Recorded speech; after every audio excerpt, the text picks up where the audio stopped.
亨利六世上篇第三幕第一場。倫敦國會會場，喇叭奏花腔。亨利王、愛克塞特、葛羅斯特、華列克、薩穆塞特、薩福克、溫切斯特、理查普蘭塔奇納特及餘人上。葛羅斯特正以宣讀一個提案，溫切斯特將提案搶去撕碎。溫切斯特說：亨弗雷葛羅斯特，你是預先做好文章，打好稿子，帶到這兒來的嗎？如果你敢控告我，加給我任何罪名，就不准預先寫稿子，要臨時隨口說出來。不管你說我什麼，我都能隨口回答你。葛羅斯特說：狂悖的和尚，我在這地方不得不耐着點兒性子，要不然你就會發現你這樣侮辱我會有什麼後果。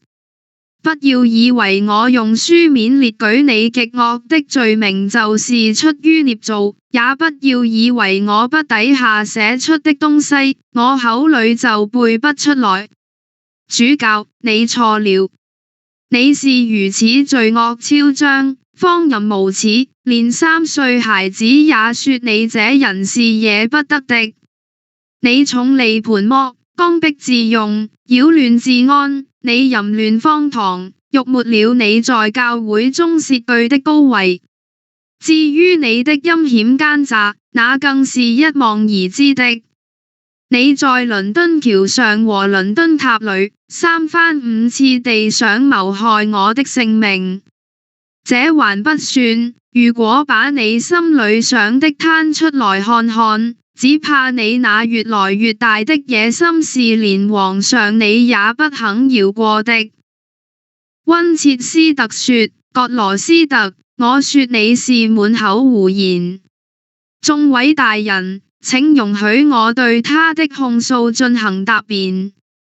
他說我貪財狂悖，那麼請問，為什麼我至今還是一貧如洗？他說我野心勃勃，我又為什麼守着本職，不求升遷？至於說我喜歡鬧事，要不是有人對我挑釁，還有誰比我更愛好和平？不對的，眾位大人，不是這些事情惹他生氣，這不是公爵動怒的原因。真正的原因是他要一個人獨攬大權，由他一人包圍皇上，他不能稱心如願，就不由得怒氣填胸，咆哮如雷。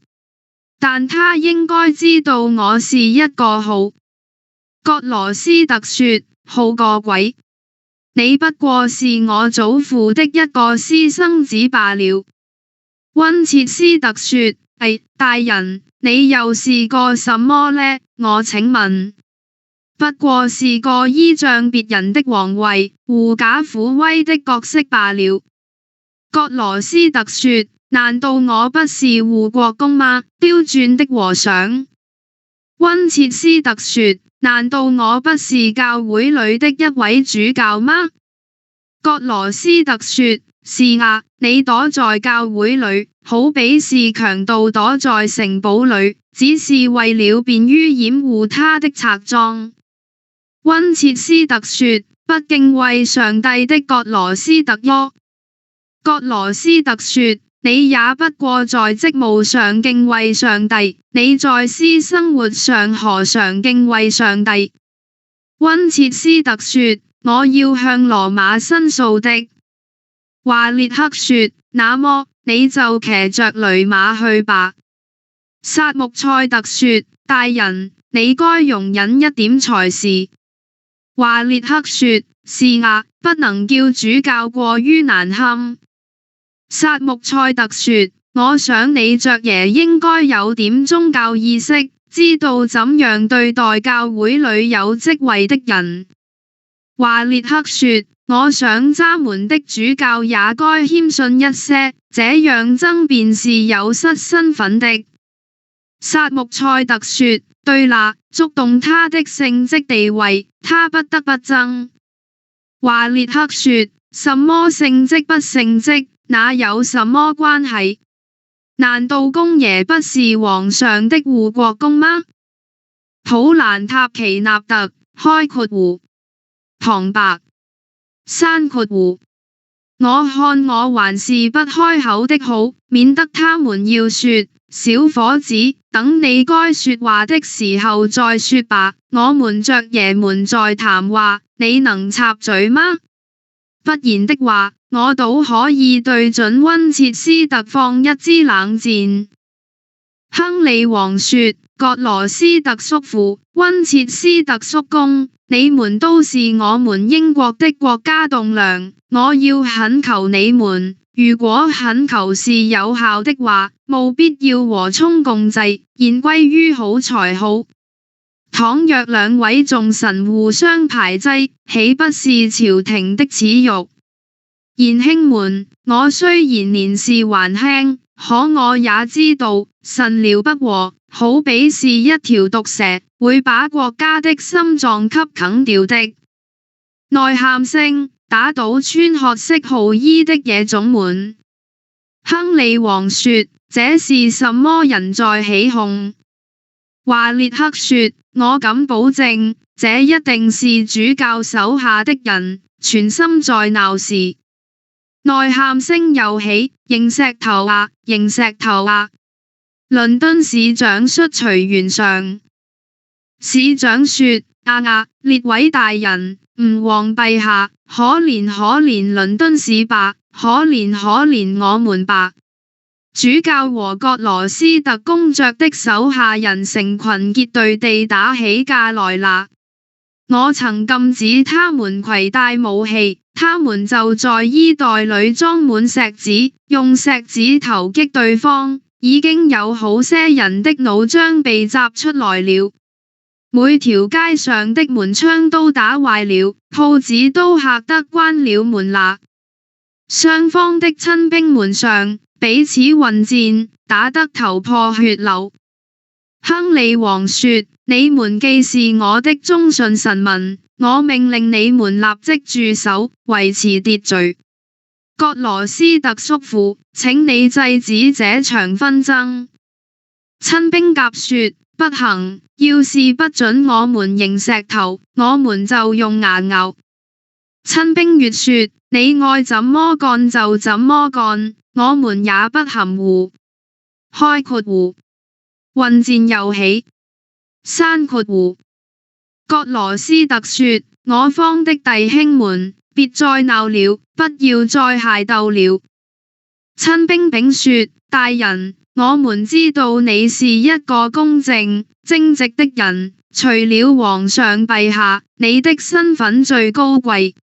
你是我們國家的仁慈的父親，我們不能看着你這位貴人受一個書生的欺負，我們的妻兒老小和我們自己都願意為你效死，縱然被你的敵人殺死也甘心。親兵甲說：不錯，我們死後，我們剪下的指甲也能聚成一隊人馬，再和他們交戰。開括弧重複交戰。閂括弧葛羅斯特說：住手！我說住手啊！如果你們是愛護我的，你們已說過是愛護我的，就聽從我的勸解，暫時忍耐一下。亨利王說：這場爭吵叫我心裏好難受啊！溫切斯特賢兄，你看着我涕淚交流，竟是無動於衷嗎？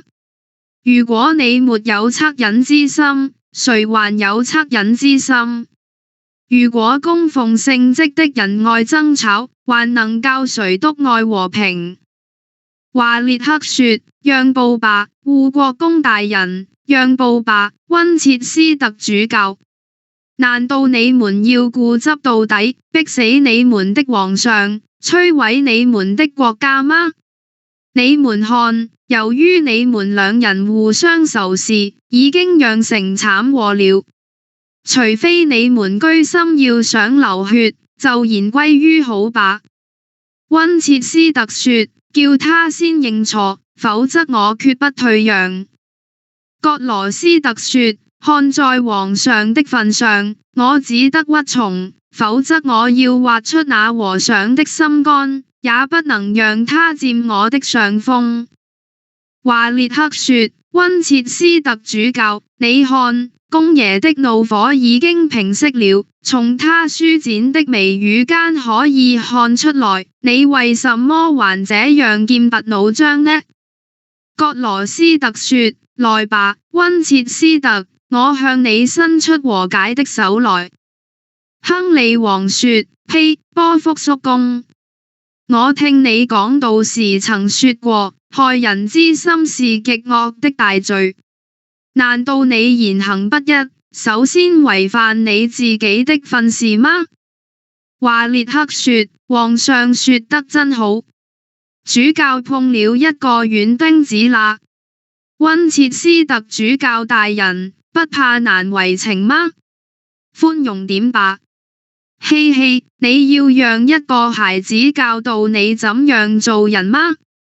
溫切斯特說，好吧，葛羅斯特公爵，我對你讓步。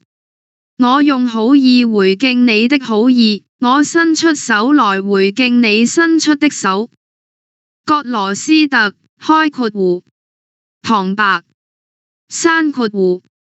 哼，我看這都是虛情假意。說，我的朋友們，親愛的同胞們，瞧吧，我們兩人握手，這等於一面休戰的旗子，表示我們兩人和我們的一切手下人之間已經和好了。上帝垂鑒，我決沒有絲毫虛假。溫切斯特，開括弧，旁白，閂括弧。上帝鑒察，我不是口不應心的。亨利王說，啊，親愛的叔父，慈愛的葛羅斯特公爵，你們講了和，我真高興啊。去吧，你們眾人，不要再攪擾我們了。你們的主人已經講和，你們也和好吧。親兵甲說，我滿意了，我到外科醫生那裏去醫傷。親兵乙說，我也去。親兵丙說，我到酒店去看看有什麼治傷的東西。開括弧，市長及眾親兵等下。閂括弧。華列克說，吾皇陛下，我們有一道奏章保薦理查普蘭塔奇納特，敬請陛下賜閱。葛羅斯特說，華列克爵爺，保奏得好。我的好皇上，你的恩澤無所不施，對於理查一定要加恩的。始終的原委，我在埃爾薩姆宮裏已經奏明陛下了。亨利王說，叔父，你提到的那些情節是有道理的，因此，眾位賢兄，我們決定讓理查恢復世職。華列克說，讓理查恢復世職，他父親的冤枉也得到昭雪了。溫切斯特說，大家既然同意，我也同意。亨利王說，理查，只要你真心效忠，我不僅想還你的世職，還要將你祖上約克家族的全部產業發還給你。普蘭塔奇納特說，微臣立誓效忠，一定盡心竭力，死而後已。亨利王說，你可以跪到我的面前。為了酬庸你的忠心，我把約克的軍劍賞你佩戴。站起來，理查，做一個真正的普蘭塔奇納特，你已被封為尊崇的約克公爵了。普蘭塔奇納特說，只要理查在職一天，決不允許陛下的敵人猖獗，我一定鞠躬盡瘁，剷除一切對陛下心懷異意的人。眾人說，歡迎你，高貴的爵爺，威武的約克公爵。薩穆塞特，開括弧。旁白。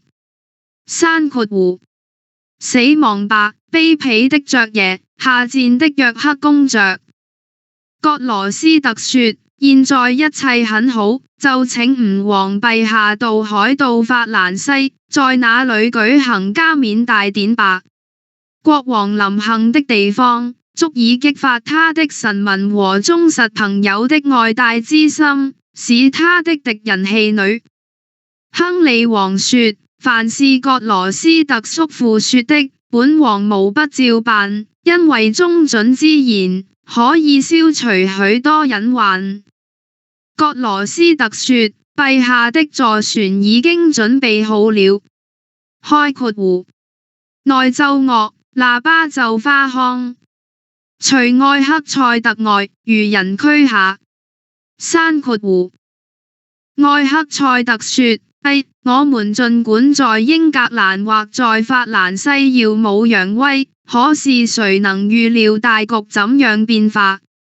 現在朝內大臣、各立黨派，表面上雖然假裝和好，心裏卻燃燒着敵對的毒焰，總有一天要爆發出烈火來的。有如生着癰疽的肢體，慢慢潰爛下去，直到骨頭和筋肉都一齊脫落。如今兩派的惡意傾軋，也將會產生同樣的結果。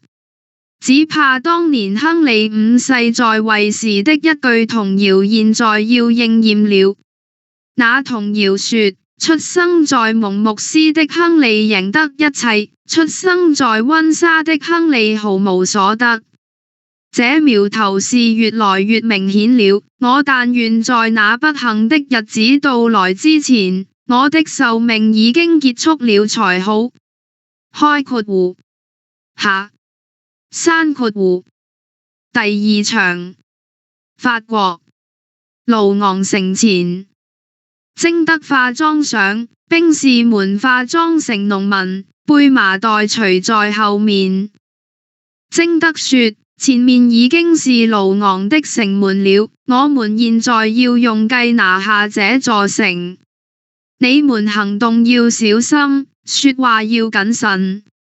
你們要裝作鄉下人的口氣，裝作是進城賣玉米的。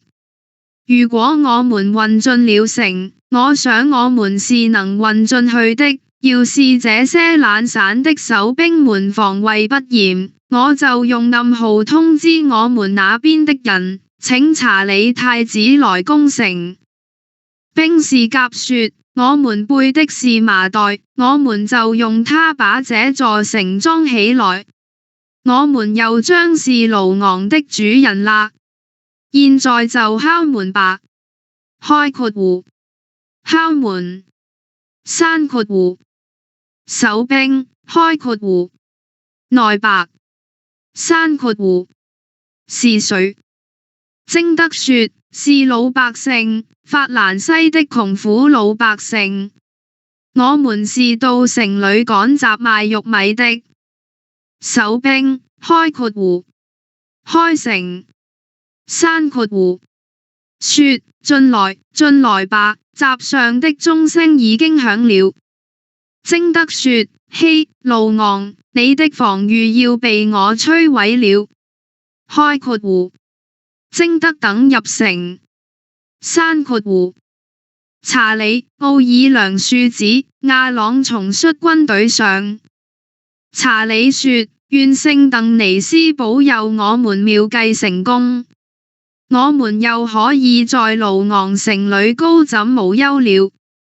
庶子說，貞德已經帶着他的幫手們進了城，他到了那裏以後，要用什麼辦法通知我們從哪裏進攻最好呢？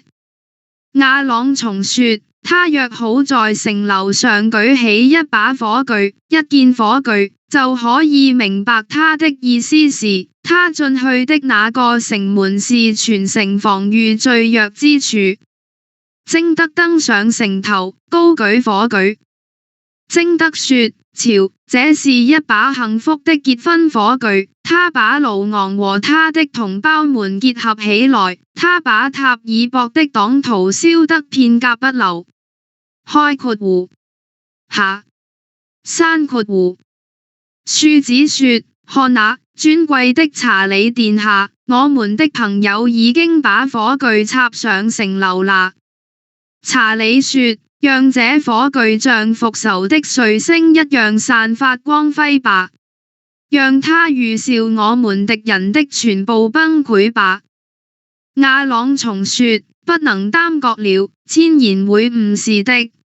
馬上攻城，大家吶喊，太子萬歲！把守兵們立刻幹掉。開括弧全體入城。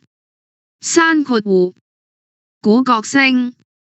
塔爾博在混戰中上場。塔爾博說：法蘭西亞，你施用詭計，不要自鳴得意，只要塔爾博還活着，以後你要懊悔不迭，痛哭流涕的。那貞德巫婆趁我們冷不防，搞了一個鬼鬼祟祟的把戲，我們幾乎落到法國人的手裏了。開括弧下閂括弧鼓角聲。兩軍交鋒。培福病毒愛爾中，由眾兵自城中逾出。塔爾博及勃艮第率英軍至城外。貞德、查理、奧爾良庶子、亞朗松及餘人上城頭。貞德說：英雄們，早安！你們要玉米粉蒸麼麼吃嗎？我知道勃艮第爵爺寧可餓着肚子，決不肯再花這麼大的價錢買我們的玉米。上次賣給你們的稗子太多了，你們覺得味道如何？勃艮第說：惡鬼，盡你譏笑吧，不要臉的婊子！我不久就要用你自己的玉米堵住你的嘴，叫你咒罵你自己種的莊稼。查理說：只怕你爵爺還沒來得及那樣做，先就餓死啦。培福說：哼，我們不用空話，我們要用實際行動來報復你們的詭計。貞德說：你想幹什麼，老頭兒？你想比槍嗎？你想躺在椅子上衝鋒嗎？塔爾博說：法蘭西的惡鬼啊，該死的騷貨啊，你給你的姘頭們錢分啦！人家已經上了年紀，況且又病到這個樣子，你還挖苦他，是應該的嗎？次兒，我要和你再較量一次，不然的話，塔爾博是死不瞑目的。貞德說：將軍，你何必發這麼大脾氣？你看貞德還是心平氣和的。塔爾博一發雷霆，跟着就要來傾盆大雨啦。開括弧塔爾博和英軍將領互相耳語，商量對策。閂括弧貞德說：祝你們的議會順利進行。你們當中誰要發言？塔爾博說：你敢出城和我們交戰嗎？貞德說：你這位大人大概把我們都當作傻子，一定要掂一掂我們的分量。塔爾博說：我不跟那貧嘴的女妖說話，我是對你、亞朗松和其餘的人說的。你們敢不敢像堂堂的軍人那樣，出城和我們決一死戰？亞朗松說：回稟大人，我們不來。塔爾博說：大人，上吊吧！下流的法國驢夫們，你們只能躲在城裏裝蒜，沒有膽量做上等人，和我們比一比高低。貞德說：走吧，將軍們，我們下城去。看塔爾博的樣子，是不懷好意的。大人，願上帝保佑你。我們跟你見面，不過是告訴你，我們已經在這兒了。開括弧從城頭同下。閂括弧塔爾博說：你放心，我們不久也要來的，要不然，塔爾博就枉有蓋世的英名了。勃艮第，請你用你家族的榮譽起誓，為了報復你在法國受到的公開侮辱，一定要拼着命把這座城池奪回來。至於我發誓一定要拼着命把這座城池奪回來。我的誓言就像亨利王好端端地活着。先王是這片國土的征服者，偉大的獅心王理查的遺骸埋葬在這座新近喪失的城池內一樣真實，沒有一點兒虛假。勃艮第說：你說的誓言也就是我們兩人說的。塔爾博說：我們開仗以前，讓我先把這位垂危的老將軍培福公爵安頓一下。老公爺，我想把你送到一個比較舒適的地方，好讓你安心養病。培福說：塔爾博將軍，你那樣是跟我下不去了。我決定坐在盧昂城的前面，和你們同生共死。勃艮第說：英勇的爵爺，還是請你俯允我們的請求吧。培福說：我決不離開這裏。我在史書上讀到過，從前亞瑟王的父親彭德拉貢曾抱病來到陣前，打敗敵人。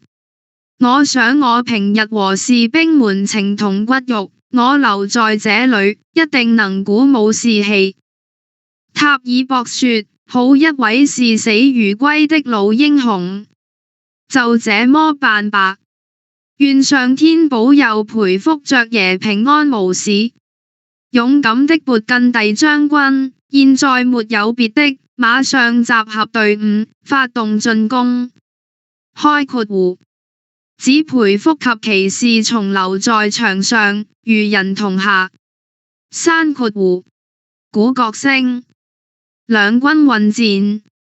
在混戰中，約翰福斯托夫及隊長上。隊長說：福斯托夫爵士，你急急忙忙往哪兒去？福斯托夫說：往哪兒去？逃命要緊，我們又要吃敗仗了。隊長說：什麼？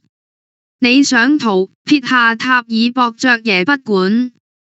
福斯托夫說：是的，不論有多少個塔爾博爵爺，我也管不了。保住我自己的性命是第一。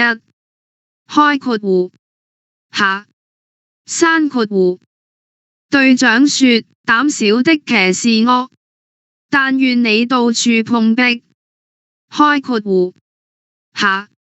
閂括弧。催退軍號。兵士混戰。征德、亞朗松及查理等自城中逃出，過牆下。培福說：平靜的靈魂，現在可以遵從天意，離去塵世了。我已經看到敵人的失敗，如意好自用，有什麼結果？不久以前還說大話，挖苦別人的人，現在也急於逃命了。開括弧，培福死於議中，兩人如下。閂括弧。鼓角聲。塔爾博、勃艮第及餘人從上。塔爾博說：一天之內失而復得，這是雙倍的榮譽。勃艮第，這次的勝利真是託天之福。勃艮第說：驍勇善戰的塔爾博，我對你是五體投地，不勝敬佩。我要將你的崇高業績永銘心版。塔爾博說：謝謝，溫良的公爵。那征德哪裏去了？我想他的老相好大概是睡着了。奧爾良樹子的俏皮話，查理的刻薄話，怎麼都不響了？怎麼都沒精打采了嗎？那一幫好漢們都已逃之夭夭，害得盧昂傷心得抬不起頭了。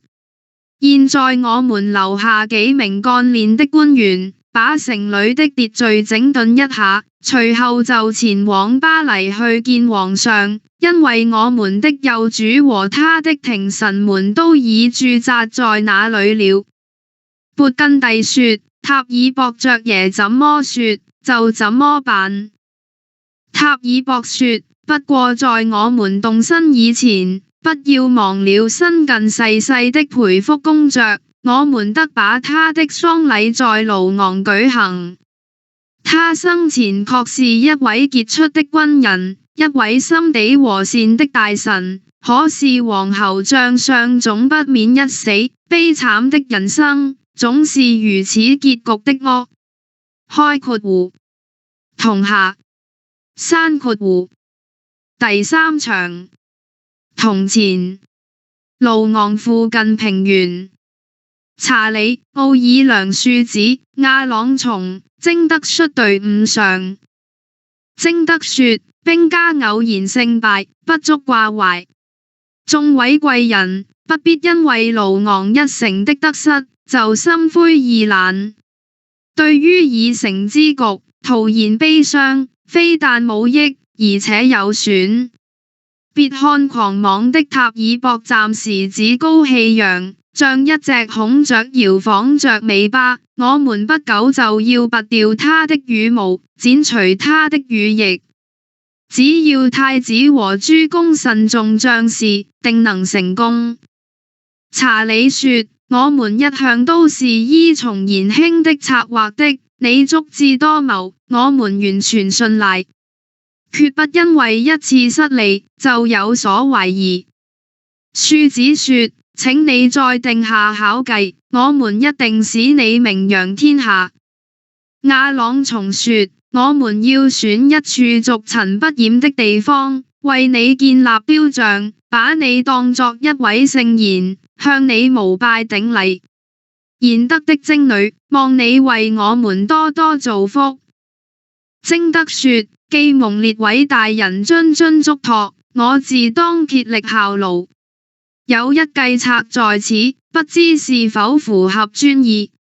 要想削弱塔爾博的勢力，必須使他和勃艮第分離。我想用甜言蜜語把勃艮第拉攏過來，塔爾博就孤立無援了。查理說，真是一條妙計。如果勃艮第歸順過來，亨利的軍隊在法國一定站不住腳，他就休想吞併我們的國土，我們一定能把他趕出國境。亞朗松說，我們要將他們永遠趕走，即便他們想在法國得到一塊彩邑，我們也斷斷不能答應。征德說，列位大人等着看吧，我一定使這條計策圓滿成功。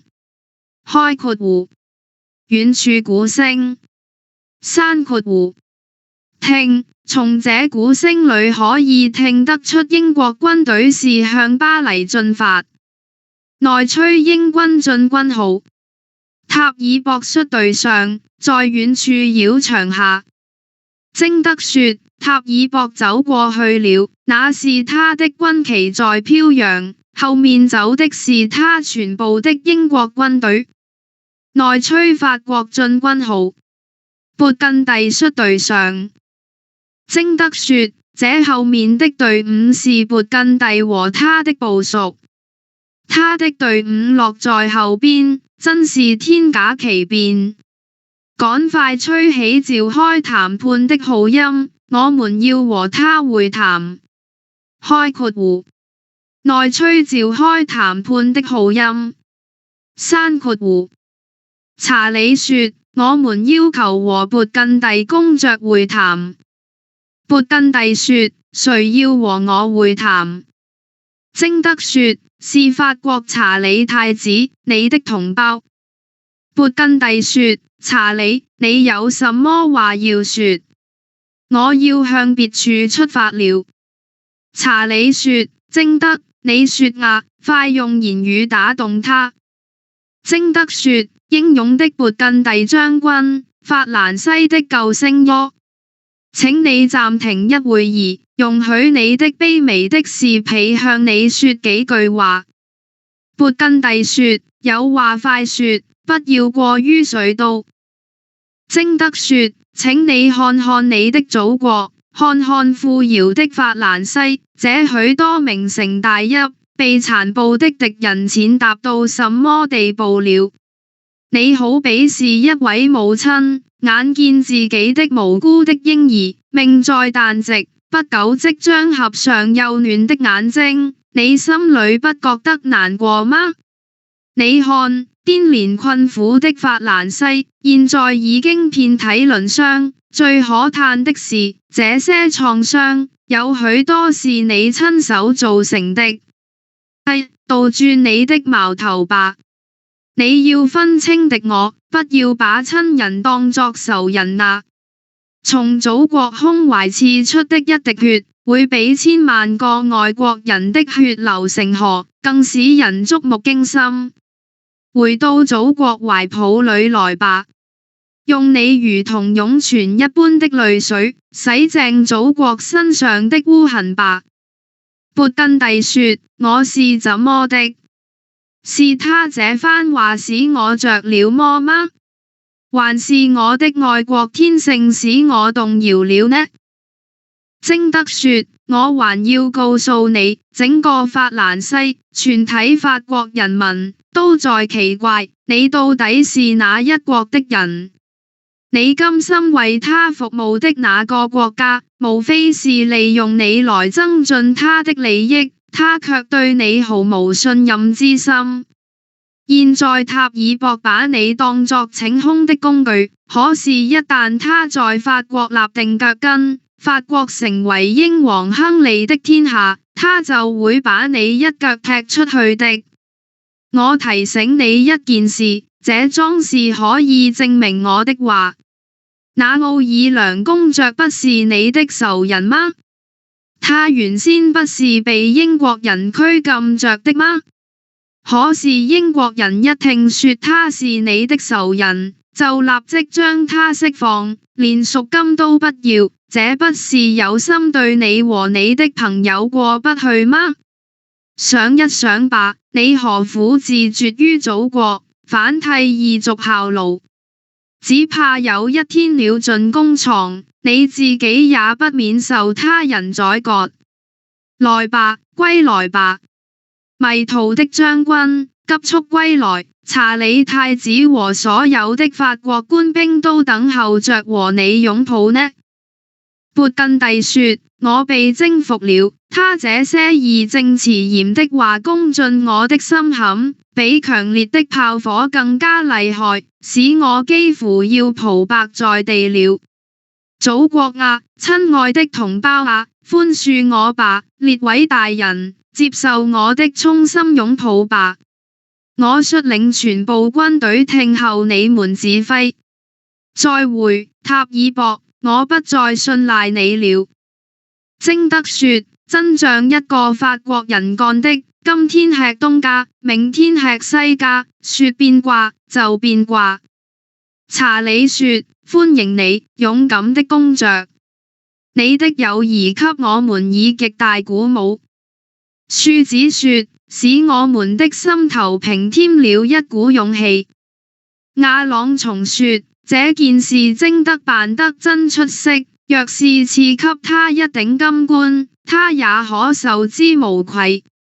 查理說，眾位賢兄，發動我們的隊伍，和勃艮第一同進軍，徹底擊敗敵人。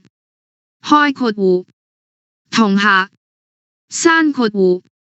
第4場，巴黎宮中一室，亨利王、葛羅斯特、溫切斯特、約克、薩福克、薩穆塞特、華列克、艾克塞特、凡農、巴塞特及餘人上。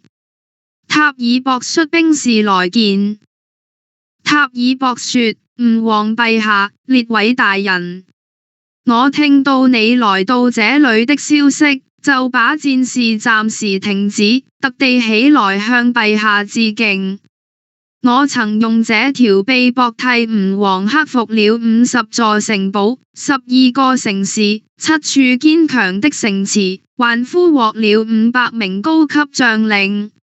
為了表示我的敬意，我用同一條臂膊將我的佩劍放到皇上的腳前，開括弧，跪，閂括弧，並以恭順的忠臣，將戰績的光榮獻給上帝和吳王陛下。亨利王說：葛羅斯特叔父，這位將軍就是長期轉戰在法蘭西的塔爾博勳爵嗎？葛羅斯特說：吳王監察，這就是他。亨利王說：歡迎你，百戰百勝的將軍。